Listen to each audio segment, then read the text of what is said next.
Everyone, King Salman of Saudi Arabia just called to express his sincere condolences and give his sympathies to the families and friends of the warriors who were killed and wounded in the attack that took place just recently, just this morning, in Pensacola, Florida.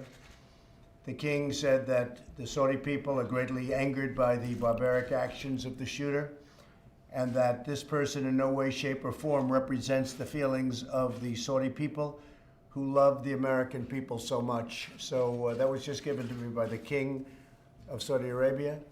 And I can tell you it's a horrible thing that took place. And we're getting to the bottom of it. All of the investigators are there now, and they're studying it very closely. And terrible thing. And our condolences go to the families and to everybody involved, including the wounded. We have some badly wounded people also, and we have to extend our condolences to them, and we'll be working with them all very closely. So I just wanted to let you know that was from King Solomon.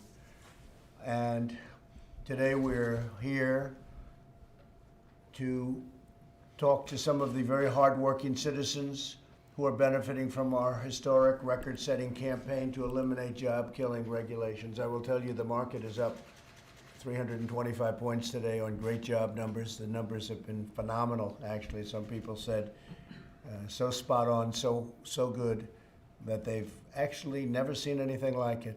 It's a long way from when people were rooting for a recession because they thought they could maybe win an election. But we don't root for a recession, we root for success, and we're having tremendous success. I want to thank Vice President Mike Pence, who's here, right here. Mike, thank you.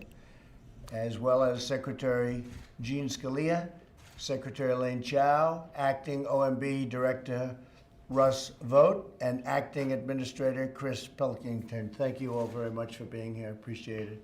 Appreciate it very much. It's been an incredible period of time economically for our country, probably the best ever.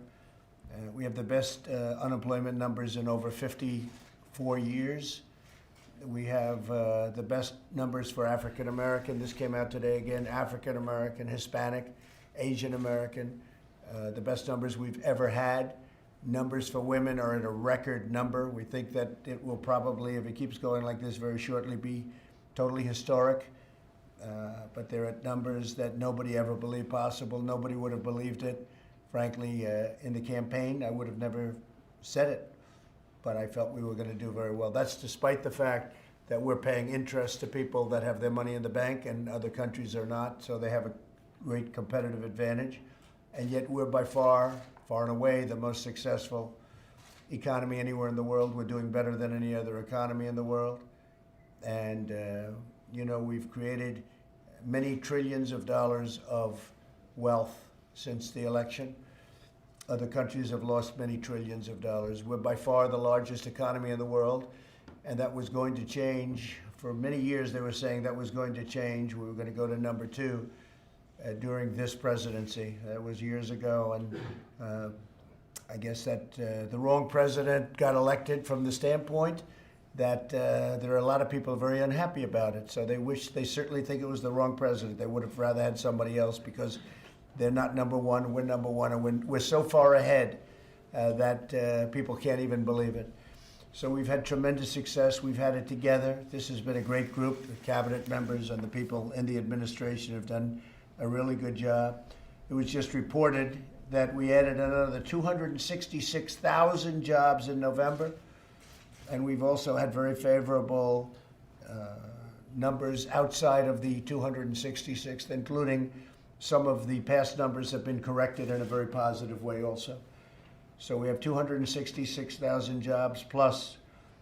We've created 7 million jobs since my election. Unemployment is at the lowest rate, as I told you, in many years. And in many ways, I think we can probably very soon say historically.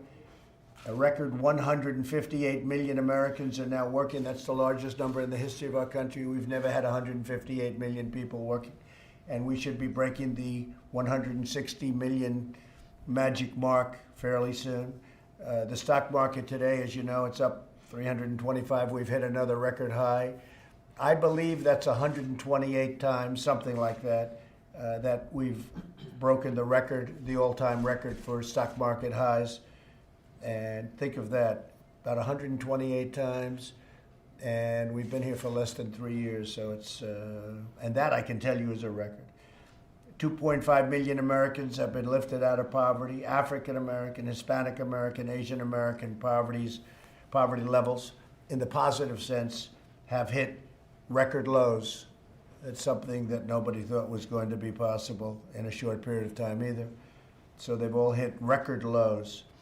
Our regulatory reform efforts are delivering prosperity to forgotten men, women, and children of America. We are seeing a middle-class boom led by blue-collar jobs, and that's one of the things that's so great. The blue-collar workers, great workers of our country, they're really benefiting tremendously from what we've done with the tax cuts and all of the other things that we've done. And very big, I think, is the regulation cuts, because even before we were able to get the tax cuts so successfully from Congress, we started cutting regulations immediately, and that had a big impact. And that's why we went up so much between the election victory. So you'd say really from November 9th, the day after the election, up until January 20th, the inauguration, the stock markets and jobs literally went through the roof. And if the election were lost, it would have gone right through the floor. It would have been a disaster. The soaring stock market is boosting pensions, 401ks, and college savings accounts at record levels. We've added $10 trillion in value to the economy, helping the small businesses that create 2 out of 3 new jobs. Nearly every single state has seen record numbers. Almost every state, I can tell you, every state I've been to in the last 3 months is having the best year they've ever had. And that's because of the federal policy.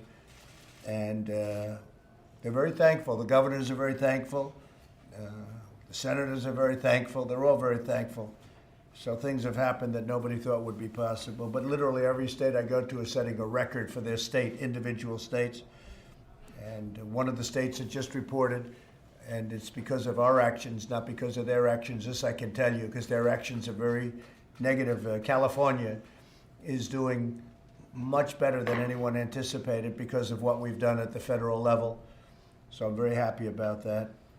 Next year, we will continue our bold deregulatory campaign. We'll remove costly burdens to make cars safer and more affordable. I don't know if you know what's going on. We're in a dispute with California. California, in order to save a tiny amount of fuel, of which we have plenty, we have numbers that nobody ever would have believed possible. We're the largest energy producer now in the world, and we're an exporter of energy for the first time in our history, really. But we can make cars much less expensive, much better, much stronger, and about the same from an environmental standpoint, very close. But then when you realize that many old cars will be taken off the road because they don't want to get rid of them, because they don't want to buy the new cars, because frankly they don't work very well. That little, like this, you take that, sometimes it's about that much gasoline. It's a difference between $3,500, extra computers put on the engines, and all of the other things that you have to do. But the cars are much safer. Our cars are much safer. They're much cheaper. They're much better. And the reason they're safer is because they can be heavier. Because right now the cars are made out of paper mache. And ours are actually, we allow steel content. And so people are getting very excited about it. We have some good support with the auto companies. The only ones that don't support are the car companies that want to be politically correct. But we'll end up in some litigation with California. But just remember, our cars are safer, and they are much safer, by the way. And they're better. They operate better.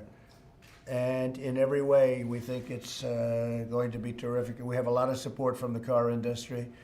And you're talking about a saving of $3,500 on average per car. That's a tremendous saving. And one of the other things from an environmental standpoint, many of the old gas guzzlers that are spewing out bad things are going to be coming off the road. Cars that are 10 years old and older, people will be going to the new cars because the pricing is better. And the net result of what happens environmentally is a very positive result, because a lot of old cars are going to come off the road. They won't come off the road with the California standard, but they'll come off the road with our standard. So you have a better car for less money, and it'll be safer. We'll end the regulatory assault on franchise small businesses, which a lot of the people around the table want to do because they're very, very strongly affected. We'll provide greater financial freedom and flexibility for U.S. truckers. The trucking industry has gotten, right, Elaine, out of control. You might want to say a few words about that in a minute, but it's gotten out of control. And we're doing other things. The light bulb. They got rid of the light bulb that people got used to. The new bulb is many times more expensive. And I hate to say it, it doesn't make you look as good. Of course, being a vain person, that's very important to me. It's like, it gives you an orange look. I don't want an orange look. Has anyone noticed that? So we'll have to change those bulbs at least a couple of rooms where I am in the White House. But we're going back to the to double standard. We have a standard of the new bulbs, and we have the old bulbs, and they're already making the old bulbs. Many people were complaining that the new bulbs were much, much more expensive, many times in some cases more expensive. And the other thing, they're considered a hazardous waste, that because it's largely a gas technology, when the bulb is disposed of, you're supposed to bring it to a hazardous waste site. I said, how many people do that? No, nobody does it. And, you know, it's a bad thing. So you probably heard about it, you probably read about it, and you'll be able to buy light bulbs that actually are better lighting, in the opinion of many, I tell you, in my opinion, and for a lot less money. And so we're doing that. But you'll also be able, if you want, you can buy the other bulbs also. And I'll tell you, even the bulb companies are very happy about that. But together we're defending the American workers. We're using common sense. We have a situation where we're looking very strongly at sinks and showers and other elements of bathrooms where you turn the faucet on in areas where there's tremendous amounts of water, where the water rushes out to sea because you could never handle it, and you don't get any water. You turn on the faucet, you don't get any water. They take a shower and water comes dripping out, just dripping out, very quietly dripping out. People are flushing toilets 10 times, 15 times, as opposed to once. They end up using more water. So EPA is looking at that very strongly, at my suggestion.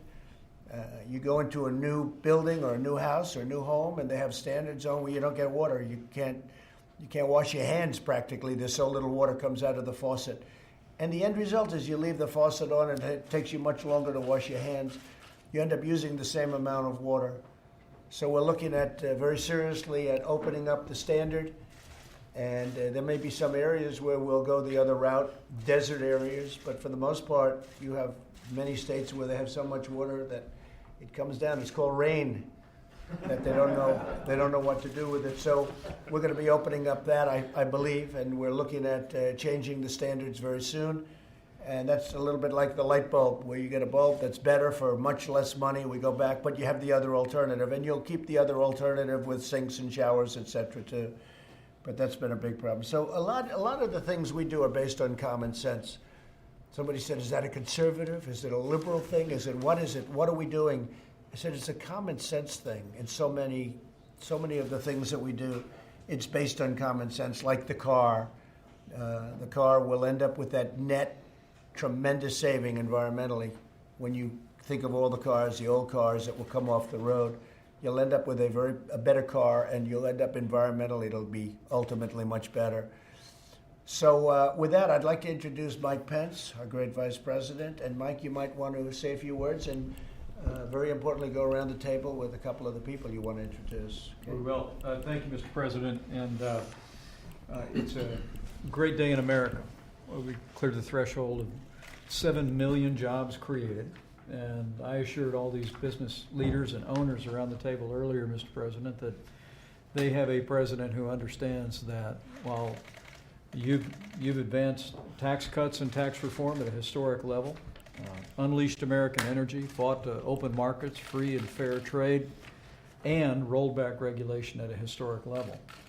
that you, as someone who built a lifetime in a business and grew up in a family business, understand that it's businesses that create those jobs. And we really have a group around us that's done an incredible job being a part of that extraordinary economic boom that's underway. But I assured them that for all that we've accomplished, it's just what you consider to be a good start. Today, several of them have welcomed the opportunity to share their stories, but particularly cutting federal red tape has meant to their businesses and how we can continue to build the momentum in this economy through more regulatory reform. I'm going to introduce all three of them first, and then they can just go at their timing and yours. Barb Smith is the president of Journey Steel, which was founded 10 years ago and based in Cincinnati. Ryan Newby is vice president of the Bank of Laverne in Laverne, Oklahoma. And Drew DeWalt is co-founder of Rumbix Incorporated, a field data capture company that's revolutionizing aspects of the construction industry, and also a Navy veteran. And I'll also encourage you to hear from Dana Weber, whose family business was started 50 years ago by her dad, and she told me she's worked there for 48 of those years growing up, and is a part of a burgeoning and growing pipe business in this country that's benefited by the efforts that you've taken on steel. So these are great job creators, and I told all of them how grateful we were to have them here for what they're doing, and how anxious you are to hear how we can continue to build the momentum in this booming economy. So, Barb? Yes. So thank you very much, Mr. President, Vice President, for giving me this incredible opportunity to be at this session. My name is Barb Smith, and I'm the president of Journey Steel. Journey Steel is a self-performing steel fabrication and erection company. We're headquartered in Cincinnati, Ohio. My partner and I established Journey in 2009, built on passion, integrity, and dependability. We provide on-time, safety-driven, in-budget projects to our clients while also impacting the community. We have a year-round paid pre-apprenticeship program that target inner-city high school seniors. So upon their graduation, we get them started on their career in the construction industry.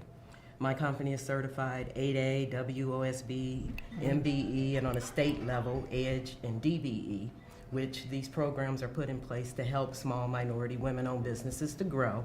However, some of the regulations that are in place really hinder that opportunity for us. If I may share an analogy. Yeah, go ahead. I'm Dorothy. Right. The ruby red slippers are the certifications that I have, and the agencies point me on the yellow brick road. I've made a lot of friends along the way. They've been very supportive on my journey to the Emerald City. But when I got to the Emerald City, those big doors closed in my face because of some of the regulations that told me to go back, jump through some wicked hoops, right, which I managed to do. Got back, the doors were then open, only for me to find another set of regulations behind the curtain. So my ask of this administration would be remove those regulations, let us get to the man behind the curtain who knows the power and those ruby red slippers that they've given us to open those doors for contracts so that we can truly impact. Now, did you write those regulations down that you think are I assume you think they're unnecessary? Because some regulation is needed. I won't say they're unnecessary. Like I said, great people in the SBA, I'll use that as part of it. Like I said, they are tremendous. They know their job. Do you know the ones that Barbara's talking about? I'm going to meet direct with line and email, so we're going to talk about We're going to talk about that later. Right. Yes. And if we can do it, you do it. Right? Yes. So, And they're just simple. With the regulations, with a new 8A firm being small, minority, women-owned, some of the things that we need, the biggest thing we need is a mentor. And in order to get a mentor who has the past performances, who has the bonding capabilities, who knows how to work for the government, which is one of the biggest spends in the construction industry. As you know, you spend billions and billions of dollars. But for the small minority woman-owned business who can't get to that company that's already been there, the regulations are in place where these agencies can't give me a list, they can't help me find that mentor, and even though I may knock on the door, I may not get to the right person. So that's just a simple regulation that hopefully would be able to be removed, because if we're able to get to the right people, understand that, get the mentors in place that help us grow so that we can hire more people, change the economy, get more people to work, that would truly benefit, which is what these programs, I believe, was established for to begin with, is to help the minority small businesses be able to access federal contracts. Okay, good. Thank you, Bob, very much. Thank you. Thank you. That's great. Ryan? Mr. President, Mr. Vice President, thank you for the opportunity and your time today. Appreciate it very much. Ryan Newby from Laverne, Oklahoma, northwest part of the state. Represent a small community bank in the Oklahoma Panhandle, and I say small, we're 58 million in total assets, 26 million in loans. A few points that I wanted to hit on was the reform and repeal of Dodd-Frank. We, like a lot of other banks in Oklahoma, got out of the mortgage lending business due to the compliance red tape that we were having to deal with. 40% of the banks in Oklahoma got out of the mortgage lending business at that time. And with your deregulation, we've been able to get back into that and serve our customers. Right. We were sending them, 40, 50 miles down the road to competition. So it's been a big plus for banks like us. A couple other points I'd like to make are probably don't seem like big things to other people, but longer exam cycles for well-capitalized banks, 18-month exam cycles, which helps cut down on compliance costs.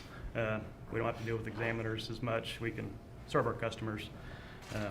And also the corporate tax rate being lowered to from 34% to 21% saves us thousands of dollars a year to reinvest in our community and make more loans for our customers. So again, thank you for everything you guys have been doing. Good job you're doing. I've heard some good things. Thank you very much. That's great. Drew? Mr. President, it's an honor to be here today. My grandfather was a World War II Navy veteran and spent the rest of his career running a small business, a construction company. So I guess you could say I followed in his footsteps. I'm also a Navy veteran, got into construction afterwards, actually developing and building large infrastructure projects, and then started my own small business. It's a technology company providing technologies for construction companies to operate more efficiently. I really think until we started our business, Rumbix, my co-founder is actually a Navy veteran as well. Right. Until we started business, nobody had built technology and software solutions for the men and women actually building construction. You don't get it built and somebody's hands get put on it. So that's what our business does to really drive efficiency in the construction industry. And through these experiences, I've gained a great appreciation for the construction industry, all the good that it does. But as you well know, with all your building completed, it can get pretty complicated, costly, and inefficient. And so I love the deregulation approach we're taking here. As part of my business, I get to go to construction companies, boots on the ground across the country, and I've seen the drag that overdue for a good look regulation has on the industry. That being said, none of the builders that I meet with and work with have ever seen the industry booming as much as it has right now. They have the largest work backlogs that they've ever had, and the only thing constraining the industry right now is finding enough people to do the work. So if we can sidebar drive more people and encourage more people to join the trades, which is a lucrative individual business and can prop up this part of the economy, that would be welcomed. But there's still more issues to be solved. I think I see a lot of companies doing federal contracting work that have added costs to their business of specific software and overhead headcount just for compliance. No other economic result on the business other than making sure you're compliant and you won't get fined later. And then I see good projects getting done and they're still not out of risk, because I had a contractor tell me about 6 months after a job being completed, they got sued for payroll noncompliance. They had to fly somebody from the U.S. to Australia to dig through the garage of a former employee for a legal box looking for the right paperwork to verify so they didn't get sued. You've done enough building, I'm sure you've been in a similar situation. It's crazy. These inefficiencies still exist, and I think there's just such a good opportunity. I think what I do on the technology front is important for taking an industry that's trying to move forward actually to take that next step. But I think the regulation piece, candidly, is a bigger opportunity that everybody's championing around this table, so you can actually look for opportunities to remove duplicative regulations from the federal, state, and local level and actually drive even more efficiency, because it's the second largest industry in the nation. And if you can put more juice in the tank there, you can get even better results. And I'd love to help any way I can, but I appreciate you invited me here today to share my story. Thank you very much. Good job. Good job you're doing. We have a lot of things that we're working on. One of them is to build a road can take 22 years to get approvals. and we've got it way down now. We have roads where they've been going for they've been going for decades. Elaine knows this better than anybody, and at the end of 20 years, right? At the end of 20 years, you literally, you go for a vote and you get turned down. So they've been trying to get an approval for 20 years, and then they get turned down like 3-2 or something. And we've got that process down to 4.5 years. It's going to be, I think it's going to be 2 years. We're going to try and get it down to almost 1 year. That doesn't mean a road or a highway doesn't get approved, but if they don't get approved, it goes quickly. So they get rejected quickly. Right. But they also mostly will get approved quickly. And Elaine's doing a fantastic job in bringing it down. We've had so many examples of roads that took 17, 18, 19 years to get approved. And by the time they get approved, they cost 50 times more, and they have to do all sorts of turns to get out of certain areas from an environmental standpoint instead of being a straight and much safer road. Mm-hmm. So we've been able to do that. And I think those people in the steel industry have been greatly helped by the tariffs, because the tariffs made the steel industry, it's incredible what's happening, the money that's being spent on steel today. I don't think we would have had a steel industry. If I didn't get elected, you wouldn't have a steel industry, because ultimately every steel mill was closing. They were dumping steel at a level that nobody's ever seen before. And they were dumping it in order to really destroy our steel industry so that we had to buy from them. And now the steel industry, if you look at what's going on, the industry is doing incredibly well. They're building a lot of extensions. They're building brand new plants where they never, you know this, Russell, they never built a new plant. I mean, they hadn't built one in years, and now they're building new plants all over the country. They're expanding existing plants all over the country. And the steel industry is doing great, and it'll start doing even better with what we're doing. So it's been very exciting, especially since the economy is now even stronger than at the beginning. And I think what I'd like to do is ask Larry Kudlow, the great Larry Kudlow, to say a few words. The numbers came out today, the job numbers. And Mr. President? Yes. If I may, just based on what you just said, Dana Weber is in the steel industry. Okay, I hope you had back a few me up. things she wanted to share before. I hope I get backed up here. You might hear I am absolutely going to back you up. I can tell you that, first of all, you're the first president in the 40 years plus I've been in this business that's actually stood up for manufacturing, and I want to say thank you. The tariffs and the trade policies that you have made a huge difference for us, and a big difference. We are investing at record levels we have over the last 3 years. We are paying profit sharing bonuses and wage increases at record levels over the last 3 years. And we are having companies, customers come out of the woodwork that we didn't even know existed, coming to us because to inquire and to buy steel from us. We make specialty steel tubing. So you have made a tremendous difference. Great, Dana. And that's on top of all the tax relief and the regulatory burdens that I just want to, as I said earlier, please keep doing what you're doing for at least 5 more years. Okay. We love the word "at least." The word. They like to hear that. Thank you, Dana. No, it's been a big difference in the steel industry and many industries, but the steel industry in particular we weren't going to have a steel industry, and that's so unacceptable, even from a defense standpoint. I mean, can you imagine if we need steel and we have to go to another country to get steel? And that was what was happening. Everything was closing down, and very unfairly, and done with purpose. I mean, these people were coming in with purpose, negative purpose.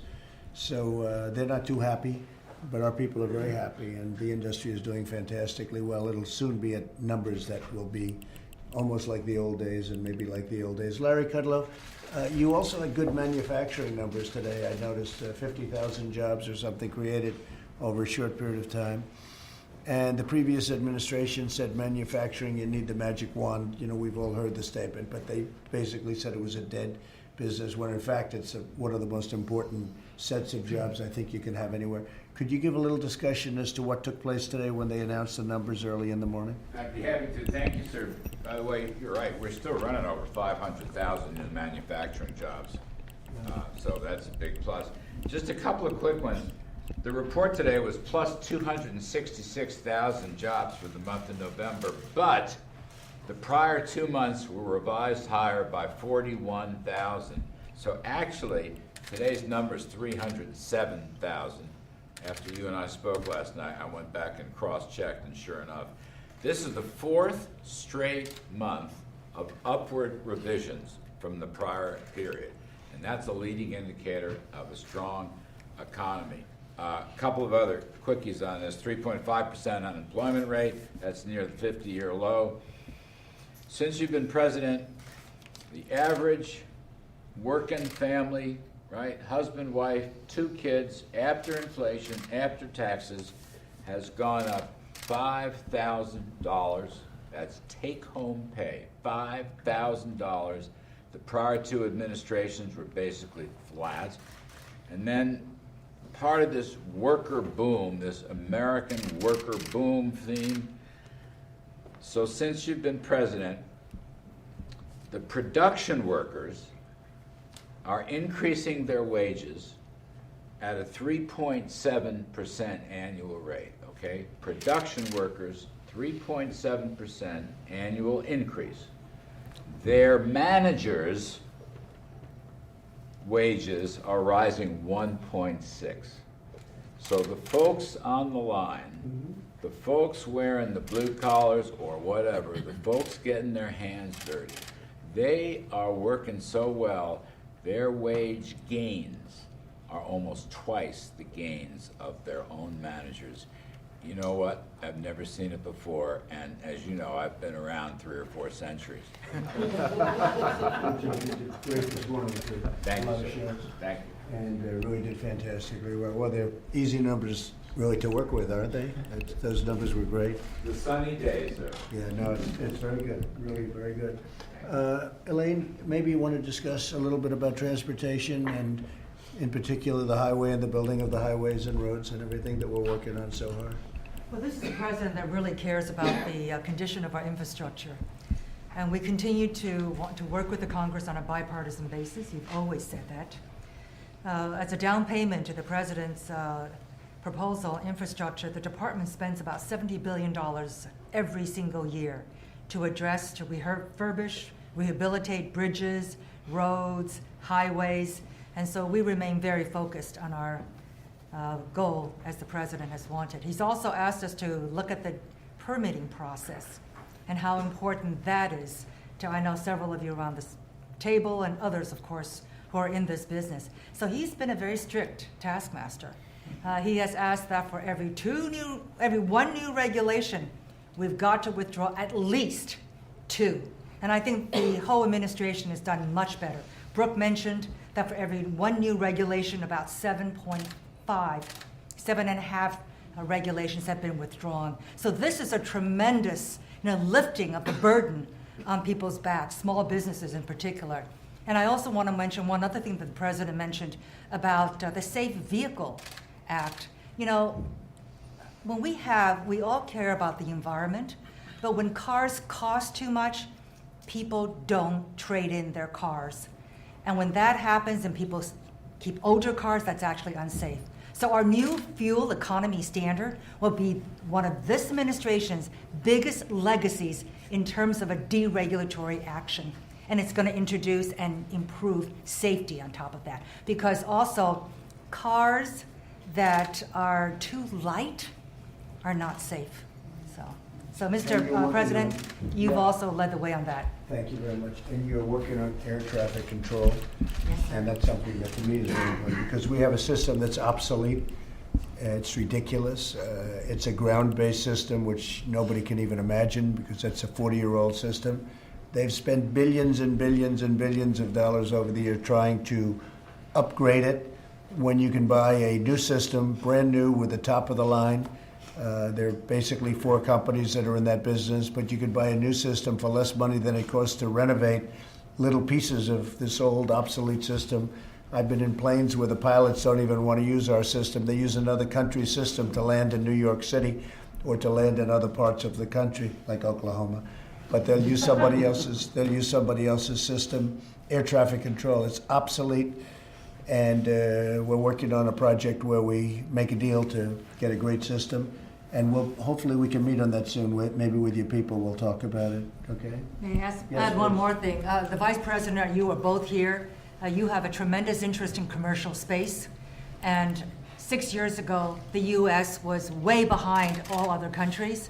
In the last 2.5 years, under your leadership and the Vice President's leadership of the Space Council, America is once again #1 in commercial space launches. Number one by far. So we've done very well with the space.